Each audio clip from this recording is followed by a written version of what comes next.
Camelback. My name is Diana Turner. I've been working as a teacher in New Orleans education for 12 years, and I work at Bricolage Academy in New Orleans. I'm pitching today on the Bayou because since starting VLAD Studios, I've realized pitching isn't all about these overly formal boardrooms you occasionally get in. It's more about talking to the people you're meeting when you're at a picnic on the Bayou like I have. It's about telling your story and making sure more people can contribute to the good work you're doing for students. So 2 years ago, I noticed that students who were disengaged in reading in their homerooms were often fully engaged and excited when making in our school's makerspace, where they got to design and build. Along with my coworker, Alex Owens, we decided to directly engage this disconnect. We started a program called Brico Radio, where students who were academically behind wrote and recorded their own radio segments. Very quickly, we saw students who refused to write in class fill pages with their ideas and reread their work multiple times because they knew the community was going to hear their radio show. We started Brico Radio specifically for students who were behind academically, and we had strong results. But we quickly realized that all students wanted to be a part of Brico Radio. Students were coming up to me in the halls and explaining they had worked at their show with 4 friends at recess, and when could they please record.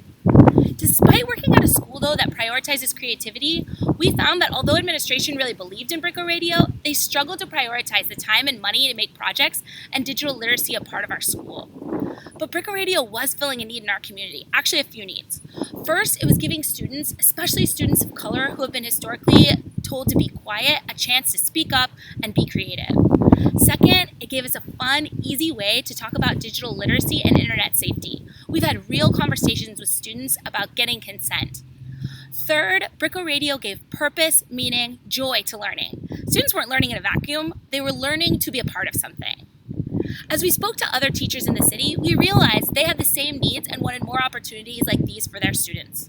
So we launched VLAD Studios to focus on the 3 things I said above, truly to give voice to all students, to promote digital literacy, and to provide meaningful learning. At VLAD Studios, we piloted and expanded day camps, we did pop-ups at other schools, and we started an after-school class. In these experiences, we've gone beyond just radio as well, and we've invited students to make movie trailers, mix beats, use a green screen, as well as just have no tech time, where we build and create. Overall, 98% of our students in our program said they would recommend them to a friend. 93% of students said they would participate again if these activities were provided. We also launched a summer camp this past summer, where we had 50% of our students who were either free or on scholarship. One parent said, "My child loved that he was in a summer camp that let him express himself and create media in a supportive environment." This year, VLAD Studios is working on 4 main programs.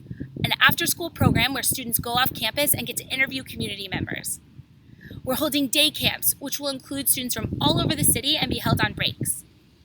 We're having loud family nights, where we'll teach digital literacy to families and with families and have them engage in a fun project like green screening for their holiday card. And finally, we plan to expand our summer camp next summer to 6 weeks so we can give more students meaningful outlets in the summer. VLAD Studios is something you really want to be a part of.